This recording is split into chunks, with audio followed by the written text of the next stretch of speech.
In 2007, Tim Riley gave me a call, my nephew, and said, "Would you like to go back to the opening game in Green Bay, Wisconsin? I want my wife Di and my daughters Kate and Chelsea to see the uniqueness of a town and its team." And I was thinking about it just a minute ago that, Oakland has its Raiders, San Francisco Niners, Chicago its Bears, and they're part of I'm sure they're big fans, but you go to Green Bay, Wisconsin, and it is Packer country. The streets are named for Lombardi and Holmgren and Brett Favre Pass. The restaurants are Titletown restaurants. The bridge is Ray Nitschke Bridge. The whole town is devoted to that team. And it was a great experience for the girls, I'm sure, and Tim was absolutely right in taking them back. And we had a grand time. I had grown up hearing about the Green Bay Packers from my mom, Kathleen, Uncle Bud's sister. And I'd never been to Green Bay. They became kind of a favorite team of mine because I never really was much of a 49er fan or a Ram fan when I grew up in LA. And so I had this affinity, and the more I read about it, and the more information that Uncle Bud provided to me about the team, and we knew they sold stock. We knew that Cornelius, my grandfather, was part of the forming of the team. Just wanted to keep digging a little bit deeper. And it just was so appropriate to take a trip back and go to a game. And Uncle Bud was going to go back in 2007 for a preseason game because of a contact with a man with the Packers. And I convinced Bud to give me that fellow's name and to see if we could go to opening day in September when the girls could go with us because they were couldn't go in the August timeframe. I think we were traveling or something, but whatever. It all got put together. We went back there, and it was exactly as what my mother had told me, what Uncle Bud had told me. This community, 100,000 people. Stadium's only 73,000 people, and it's always filled, of course. It revolves around the Packers. Everything revolves around the Packers.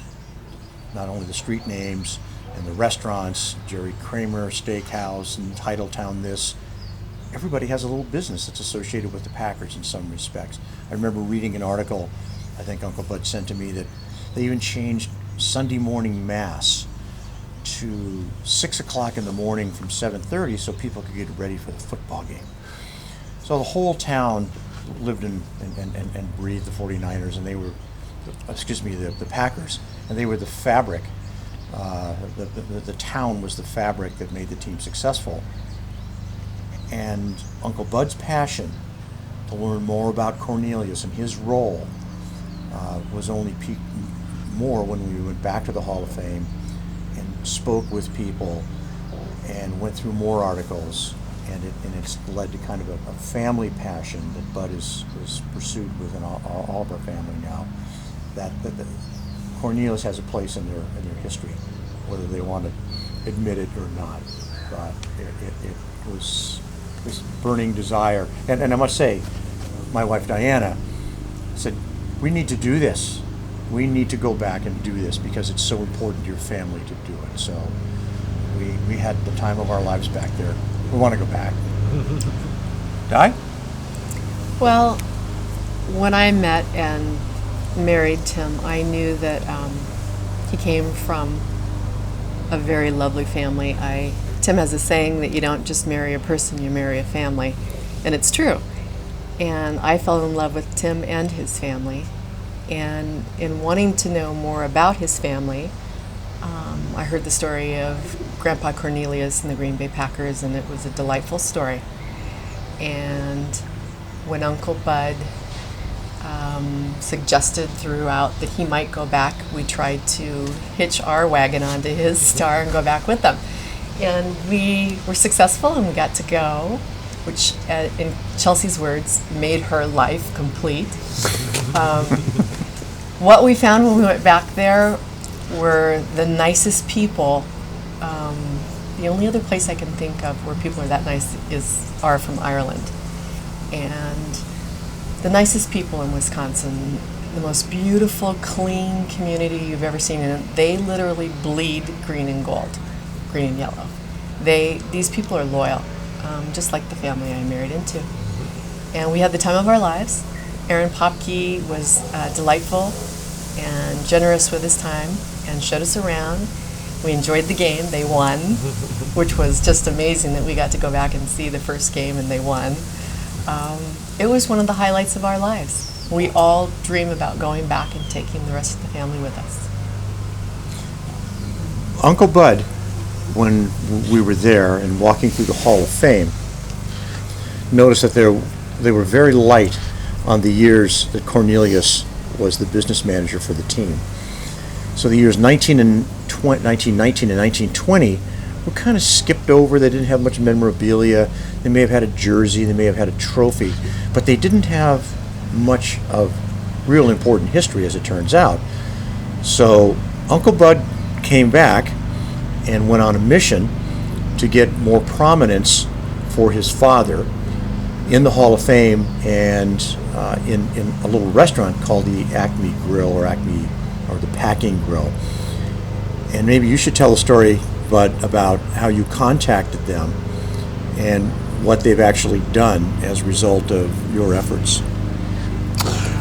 Yeah, I through Aaron, it wasn't Aaron Popke's area of expertise. And the atrium, which is the area connected to the stadium, which holds the offices and ballrooms and restaurants, Curly's Grill, Frozen Tundra, this and that, and the Hall of Fame and the gift shop. It's huge. It's a fantastic building, and it's connected to the thing. So I looked in the media guide that Aaron had given us, and I found the fellow's name, Fenwick, and he was in charge of the atrium. So I got all that stuff, all the paperwork and articles from the newspaper about my dad's years with the Pack and the early days and stuff, and I sent him a fairly complete history of his time with the Packers. And that's when they were a home team. That's before they got in the NFL. They were a home team for 1919, 1920. And that's when my dad was involved with them. Point being that I then went to a local photographer and had a nice blow-up of a picture of my dad. And I sent it along in a nice big frame, and I sent the whole package to Mr. Fenwick. And he sent back and he says, that, from what you say, I mean, from what I read, he definitely should be in the Hall of Fame. His picture should be. And I will put it there and take some photographs and return them to you, which they did. And it was very nice of him. And by God, you give a dog a bone and he's going to either throw it away or he's going to hang on to it. Now I was going to hang on to that bone. Well, that's the kind of passion that's gotten us here these last couple of days to talk about Cornelius Matthew Murphy, because the family knows somewhat about his history and his past, but if it weren't for Uncle Bud and his contact with the Green Bay Packers and keeping this alive inside our family, it would have all been lost. So this is really appropriate to have Bud and Aunt Pat and other family members get involved in capturing his life and his accomplishments. And